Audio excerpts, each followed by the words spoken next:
అంతటికీ కారకుడు తమ్మినేని సీతారాం అవినీతి. ఇలాగ అవినీతి మాట మీరు అన్నారు కాబట్టి ఖచ్చితంగా ఇక్కడ అవినీతి కోసం ఆమదాల వరుస చర్చించాల్సిందే. ఇప్పుడు 2014 నుంచి కూడా ఆ ఇసుకు సంబంధించిన అవినీతి పైన ఆరోపణలు వస్తున్నాయి. ఇప్పుడు 2019లో కూడా కొనసాగుతున్నాయి.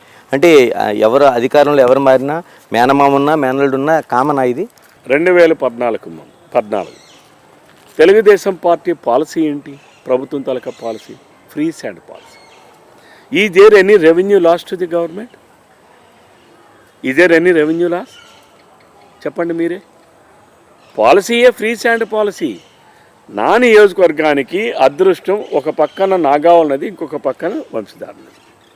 నదీ పరివాహక ప్రాంతంలో ఒక 10-12 ర్యాంప్ ఇసుక రీచ్లను ప్రభుత్వం ఐడెంటిఫై చేసింది. ఐడెంటిఫై చేసినటువంటి రీచ్ల్లో ఎవరైనా సరే వెళ్ళి ఉచితంగా నదిలో ఉన్నటువంటి ఇసుకని తీసుకొని వెళ్ళొచ్చు.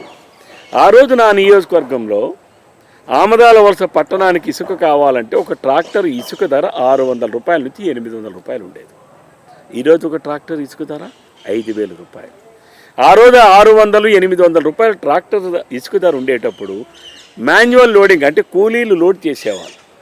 అంటే ఒక కూలీకి 300 రూపాయలు కూలిస్తే ట్రాక్టర్ డ్రైవర్కి ఒక 50-100 రూపాయలు బేటా ఇస్తే ఆ ట్రాక్టర్ తాలూకా అద్దె, ట్రాక్టర్ తాలూకా డీజిల్ మెయింటెనెన్స్కి వాళ్ళకి అయ్యేటటువంటి ఖర్చు. అందుకే వాళ్ళు 600 నుంచి 800 రూపాయలు తీసుకునేవాళ్ళు ఆ ట్రాక్టర్స్. ఆ ట్రాక్టర్లు ఏవి నావి కావే. నా ట్రిప్పర్లో ఏమైనా తిరిగాయా? నా మిషన్లు ఏమైనా ఏ నదిలోనైనా ఉన్నాయా? ఏ ట్రాక్టర్ అయినా నాదా? అక్కడ ఉన్నటువంటి ఆమదాల వలస నియోజకవర్గంలో ఉన్నటువంటి ట్రాక్టర్ యజమానులు ఎవరైనా అన్ని రాజకీయ పార్టీలకు సంబంధించిన వాళ్ళు కూడా తీసుకెళ్లే వాళ్ళే. దానికి Sakshi paper, Sakshi channel, NTV channel, TV9 channel, మరికొన్ని ఛానల్స్ ఇవన్నీ కూడాను కోన రవికుమార్ని బూచిగా చూపించి ఆ ఇసుక మాఫియా చేశాడు, ఇసుక ఆసుడు అని చెప్పి డమాబుచ్చరి సీతారాం కూడా మాట్లాడాడు. 800 రూపాయలకి ట్రాక్టర్ ఇసుక ధర ఉండేటప్పుడు కోన రవికుమార్ అవినీతి చేసి ఉన్నాడని మీరు భావిస్తే ఈరోజు అదే ట్రాక్టర్ ఇసుక ధర 5,000 రూపాయలు. మా నదేమి 5 కిలోమీటర్ల నుంచి 50 కిలోమీటర్ల దూరంకి వెళ్ళిపోలా?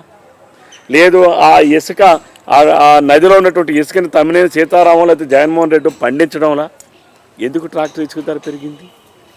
6 రెట్లు 7 రెట్లు ఎందుకు పెరిగింది? ఏది అవినీతి? అవినీతి అంటే ఏది? దోపిడీ అంటే ఏది? ప్రజలకి సామాన్యమైనటువంటి ధరకి అందుబాటులోకి తీసుకురావడం అవినీతి అనుకుంటే, మరి ఈరోజు 5,000-6,000 రూపాయలు ఒక ట్రాక్టర్ ఇసుక ధరని దోచుకుంటున్నటువంటి దాన్ని ఏమనాలి? ఏమంటారు చెప్పండి? అందుకనే మా నియోజకవర్గంలో ఈరోజు ప్రజలు గమనించారు. ఆ రోజు ఒకవేళ అనుమానించి ఉండొచ్చు. కోన రవికుమార్ గారు ఎమ్మెల్యేగా ఉన్నప్పుడు నిజమేనేమో, ఇసుకని దోచాడేమో అని భావించి ఉండొచ్చు, అనుమానించి ఉండొచ్చు. కానీ వాస్తవం ఈరోజు వాళ్ళకి అర్థమైంది. ఎందుకంటే నిజం ఎప్పుడు కూడా నిలకడగానే తెలుస్తుంది. ఇలాగా రవికుమార్ గారు, మీకు ఇంకా క్లోజ్గా మీకు దగ్గరగా మాట్లాడే ప్రయత్నం చేస్తాను. కోన రవికుమారు